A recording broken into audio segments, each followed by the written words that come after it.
Hi, sports games. What a subject. While I'm not a fan of sports in real life, I love the multiplayer video game versions of many, as they are excellent party titles to play with friends when they're over. And since there are hundreds of these released on DOS, let's see one per year of the B-listers, so those that were usually good, but not the most popular. Mini-Putt was born on the best mini-golf game on C64, and in 1988, when it was ported to DOS, it was one on PC too. Well, it might have been the only one, but that doesn't discredit it from being the best. Heck, it's one of the most fun games in the genre to this very day.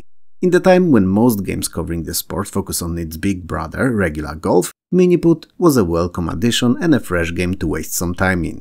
It's an easy to pick up, learn and enjoy title that can be appreciated by practically anyone, whether they care for the sports or not. In the same time, it's difficult to master. And when two or more skilled players face each other, it's a pleasure to witness and often hella impressive observing how they run complicated math simulations ad hoc, like some kind of biological computers calculating all the hills, drops and ball trajectory on the fly. It's something else, I tell you.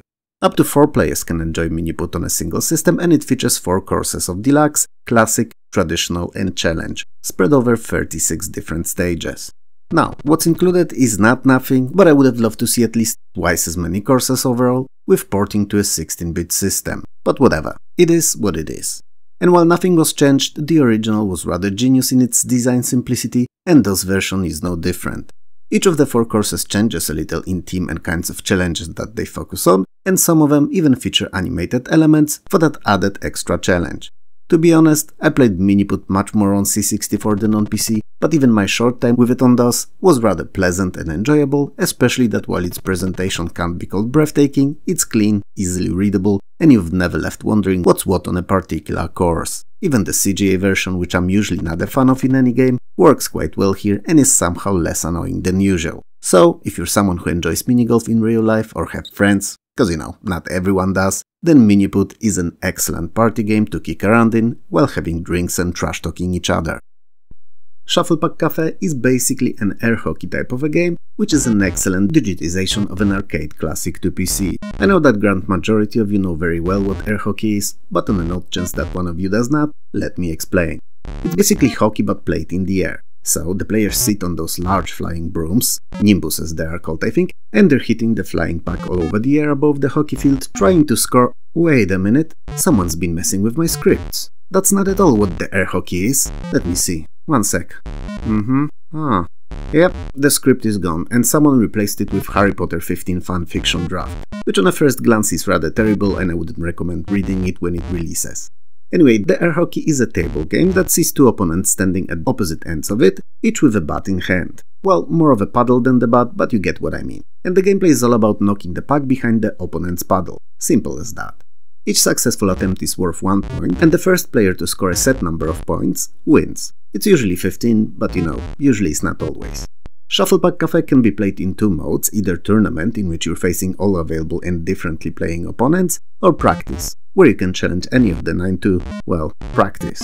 It may seem unnecessary, but it's the best place to learn their style and find out their weaknesses. And let me tell you, they are all different. Skip Finney is a relative newbie at air hockey, so his reactions are slow and he's the easiest to beat. Vizinorb is an incredibly short green alien whose serves often bounce back and forth on their way to your side of the table. Finny the Dweeb, who's anything but dweeb, is not the best of the players, but he's very consistent and definitely better than the earlier 2. Lexan Smith-Worthington, a lizard-like alien drunk, is a very strong player initially, but as the game carries on he keeps on sipping on his champagne frequently and getting more and more inebriated, and as a result of that, easier to beat. The General, a pigment that mastered art of shufflepacking, is another noticeable step up in difficulty between all of the opponents. Nurald Toille, so Lauren Elliott spelled backwards, is bodiless alien that mimics your style and shot power. Princess Beijing, not to mistake her with Beijing, you know, the capital of China, is a telekinetic powered player that uses her powers to cheat. And finally, Beef Ronch is a perfect player, also a biker, so maybe these 2 are correlated in some way, and he rarely makes any mistakes, so beating him will be a challenge for all but the most versed air hockey players. Shufflepuck Cafe is really fun, and the only thing that I find lacking about it is that it has no multiplayer support whatsoever, which is a missed opportunity if you ask me, as it would have been a fun title to challenge friends in.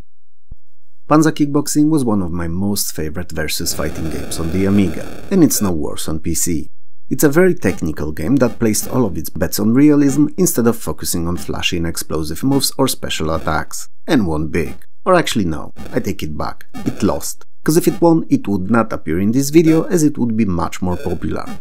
Anyway, all of its 56 different kicks and punches are real martial arts moves and come straight from Thai kickboxing.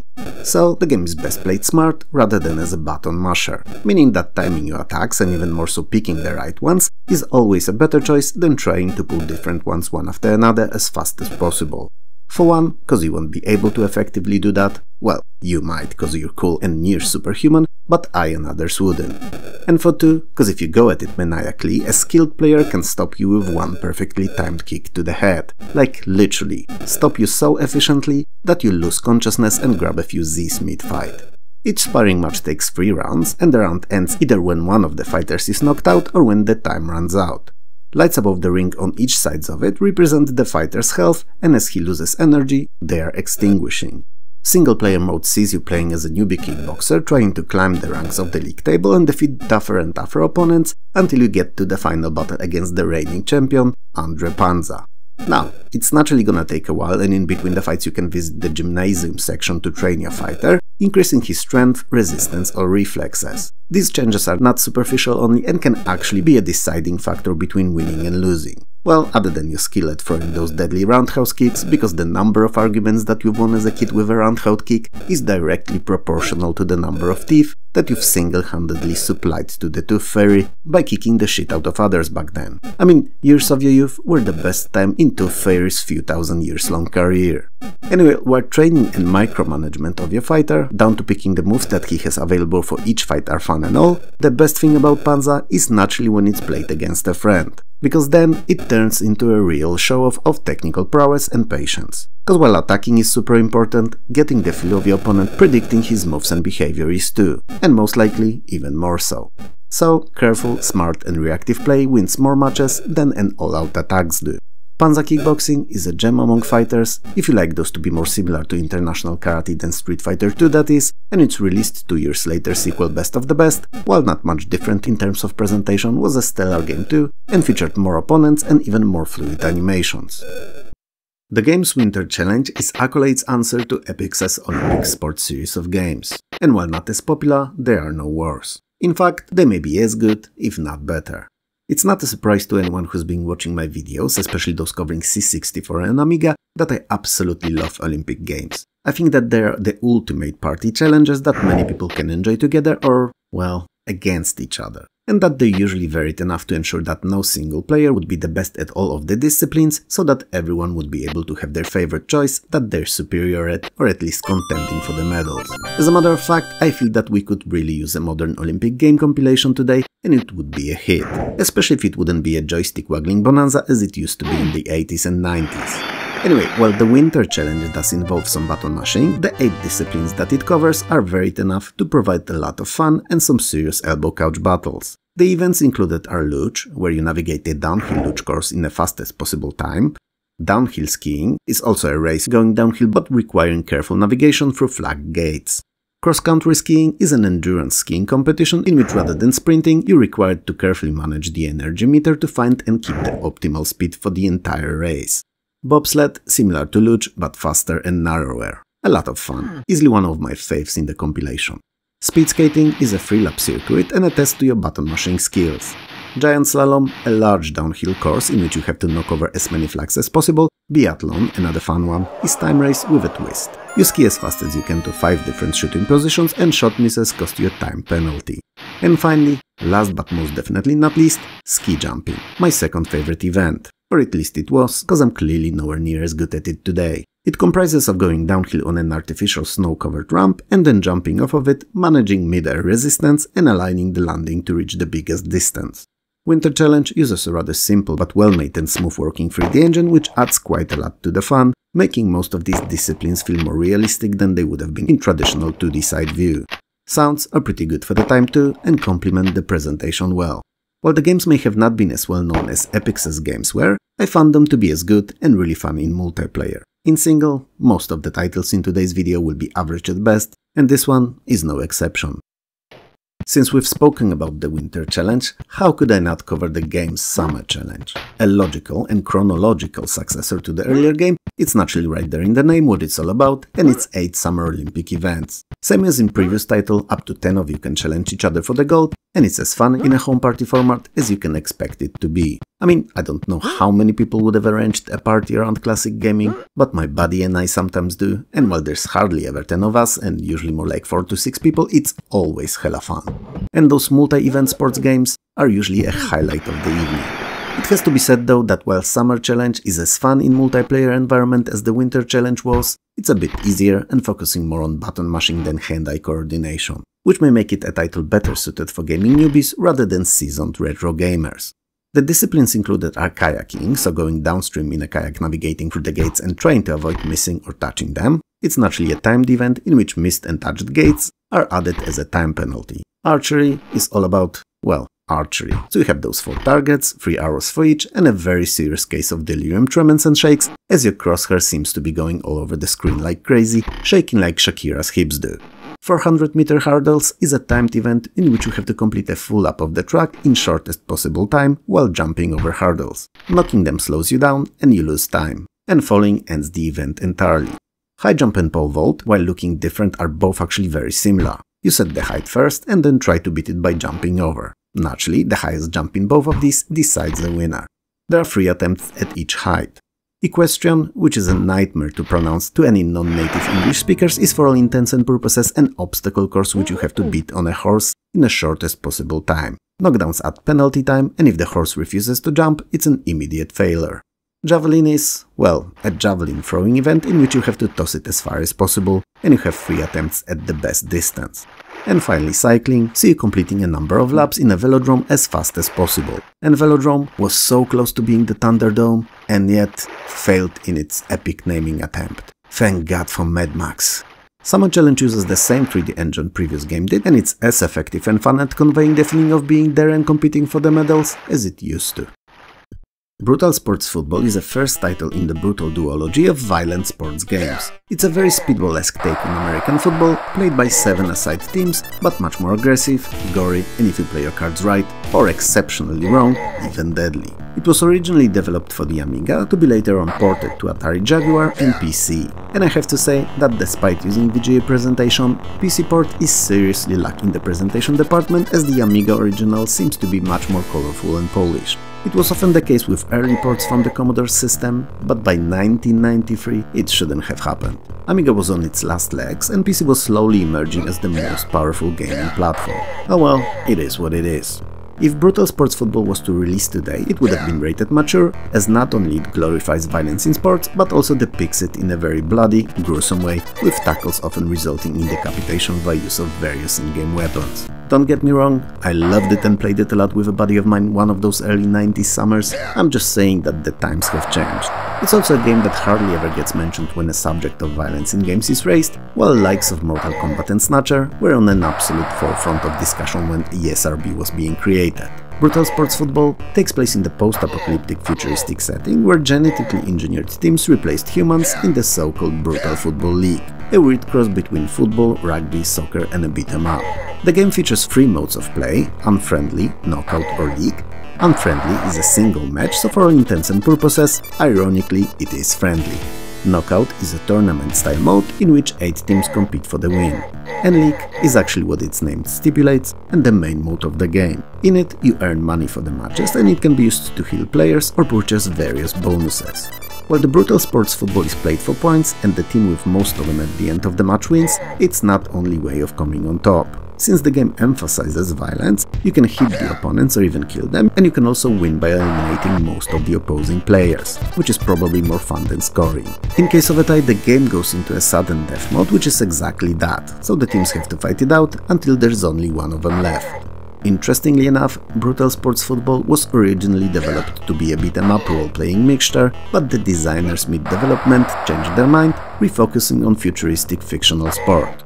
Anyway, if you enjoy light and not overly strict when it comes to real sports games, and don't mind that jerky scrolling the game was known for, Brutal Sports Football is definitely a title for you.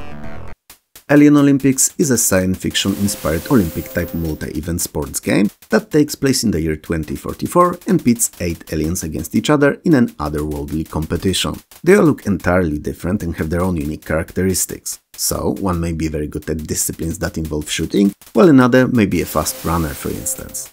There's 15 different events in the game, and while they're all wackily named and in a way that can hardly tell you what they're all about when playing Alien Olympics first, soon enough you'll realize that they're just odd takes on classical sporting disciplines. So sprint, swimming, javelin throw, shot throw, skeet shooting, long jump and others. All of the Olympic disciplines that you know from real life are represented in an unusual and a bit twisted, but also mostly fun way. Truth be told, not all but many, and there are even a couple that seem to be based on video games and have nothing to do with sports. Namely, a Pac-Man variant and something akin to asteroids.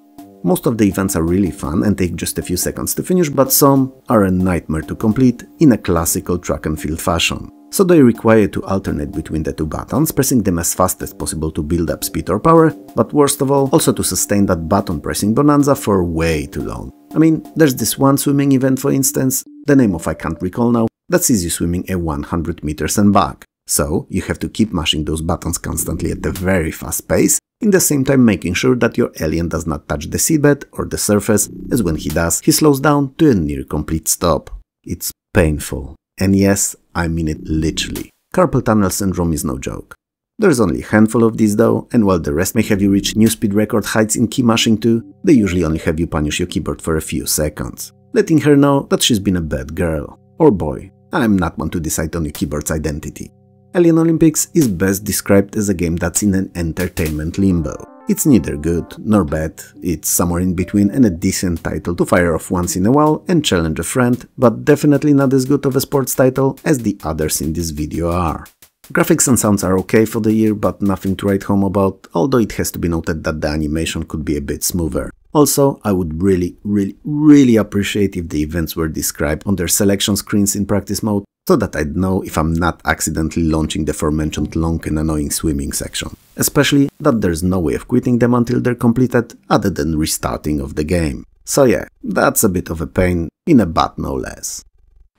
Kingpin Arcade Sports Series Bowling, or in short Kingpin Bowling, is my most favorite bowling game to date. It's the same thing to real bowling as the arcade pool was to real pool. So it's not a simulation per se and not an arcade title either. It sits between the two, slightly leaning more towards the simulation side, but just a little in the zone where it's challenging enough not to get boring, especially when enjoyed with up to 5 other players at once, while in the same time it's not discouragingly difficult to have you bite your nails off your fingers. It's a fun and fast approximation of the sport that works best in a group of friends when salty snacks are present and drinks are involved while playing. Non-alcoholic ones obviously, and not only cause I'm legally obliged to mention that I do not condone alcohol consumption. Now, with that out of the way, naturally feel free to devour any kinds of liquids you see fit. After all, look, I am not your father. No! Oh my god, cringe. What can be said about computer bowling? Well, same thing that can be said about pool or snooker, especially if it's good, nay, best even approximation of the sport. In this particular case, however, I have few extra words to share with you actually. Everything that Kingpin does is excellent, starting with letting you pick gender of your bowler, his or her preferred hand and a shared color. One would question the necessity of that last option, but by god, if I want to play in a diarrhea colored shirt, I most definitely will. That's just a customization though, and how's the game itself? Well, brilliant actually. Everything's in its place and working as intended. So you have the most accurate pin simulation that I've seen, bowling track surface which has different condition and waxing level before each game, and it actually influences the ball physics. 5 different bowling ball weights from 8 to 16 pounds and beautiful, super smooth and rotoscoped looking, even if sparse character animations. And the controls? I'm happy to report that they're the simplest and most obvious ones that they could ever be. So, before each turn you can pick a ball weight, throw strength and character's position against the lane, and then confirm it. You'll get this triangular target, moving fast between left and right sides of the lane. So, if you mentally draw an imaginary line between it and the bowler's hand, you'll know where the ball will be going when released. When the ball's finally rolling, you can add spin to it too, by pressing and holding appropriate direction arrow for as long as strong the spin you'd like to achieve. It takes a minute to learn, but it's like a second nature after, and makes mastering of these shots and beating your friends even more enjoyable. With all that said, One thing has to be made clear. While Kingpin is seriously fun in multiplayer, it lacks any real staying power when played alone and gets boring and repetitive after a game or two at most. So, for most fun, approach it only in a group environment. Ultimate Soccer Manager 2 was my most favorite football manager for DOS. I know that there were also Championship Manager games available at that time, 2 of them actually, but they were all glorified Excel sheets, and while on purely coaching aspects of the game hardly anything could compare to them, USM2 offered more hands-on approach to the management of, well, everything. The team, the stadium, all the items sold in shops, trainings, down to creating your own tactics and team plays, and even control of the matches, where you can influence the outcome, changing a lot of things on the fly. Championship Manager is the same thing to football that, let's say, Pool of Radiance was to tabletop RPGs. And using the same logic, Ultimate Soccer Manager 2 would be something akin to Diablo. So beautiful, easy to control and comprehend, and intuitive to play title that's surprisingly deep, but not so much so to become overwhelming. It's a fun game for up to 8 players that's not made for hardcore sports fans, but those that are either new to the genre or want to have a bit more easy and action-packed time playing it. Yep, I did say action-packed in relation to a manager. I know, that's unheard of. Let's be clear here though, me saying that it's on the opposite end of the spectrum to the Championship Manager doesn't mean that it's simplistic. That assumption couldn't have been more wrong. It's packed with choices, options and settings you can play around with for hours, customizing your team and preparing them for each next match ahead. You can expand your stadium, trade players and, to be frank, do much more than in its more well-known competitor. What's more, all of this is customizable, meaning that you can do it all by yourself, easily spending over an hour on each match, preparation for it and everything around it, or delegate bits and pieces you care little for to your assistant and focus only on what you enjoy the most, easily fitting 5-6 matches in the same hour of time. It's your call. Anyway, USM2 was made from ground up to have you jump in and start playing. No tutorials or book-sized manuals are needed, you just fire it up, and if you know anything, even the very basics of football, you'll quickly figure out what, how and where to do, as everything's hidden behind colorful and easy to understand icons. Sure, there's plenty of them, like a lot, more than you and I have teeth combined, but all of them have tooltips, so memorization of dozens of these won't be necessary. Getting used to the interface shouldn't take you more than 5-10 minutes, and given that the football managers are usually played for weeks if not months on end, it's an insignificant speck of time compared to what you'll spend having fun. While USM2 has dozens of various screens when you can get to the intricate details of running your club, in reality, most of the choices you'll be making on a day-to-day basis will only be made in one of the main 4. So, your office, chairman's office, changing room and the bank. The office covers everything that's not related to coaching or facilities, so transfers, club data files, results, news and such. Chairman's office is where you decide on sponsorships, advertisements and ticket prices. Changing room is for training, staff and player management, tactics and coaching. And bank, I'm not gonna explain, cause I believe it needs none. You don't go there to rob it, is what I'm saying. Matches are played out in a top-down side view perspective and are rather fun to observe, though the limited number of different animation reduces their appeal a little. As a tool to see how your team does and to react to various on-pitch situations mid-match though, it's perfect. Ultimate Soccer Manager 2 is fantastic. It doesn't try to compete with Championship Manager because it doesn't have to. It targets different audience and at that it succeeds, offering very well thought out, dead simple to figure out user interface and stellar gameplay. And dare I say it, risking your wrath, I believe that Ultimate Soccer Manager 2 aged way better than Championship Manager 2 did, and can still be enjoyed even today.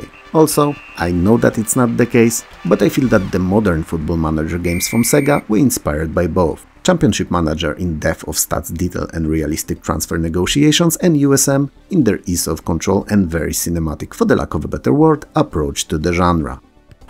Battlesport is a futuristic sports game that originally came out on 3DO and then was ported to other systems, DOS being one of them. And conceptually it's very simple. You face a single opponent and it's all down to which of you scores the most goals before the time runs out.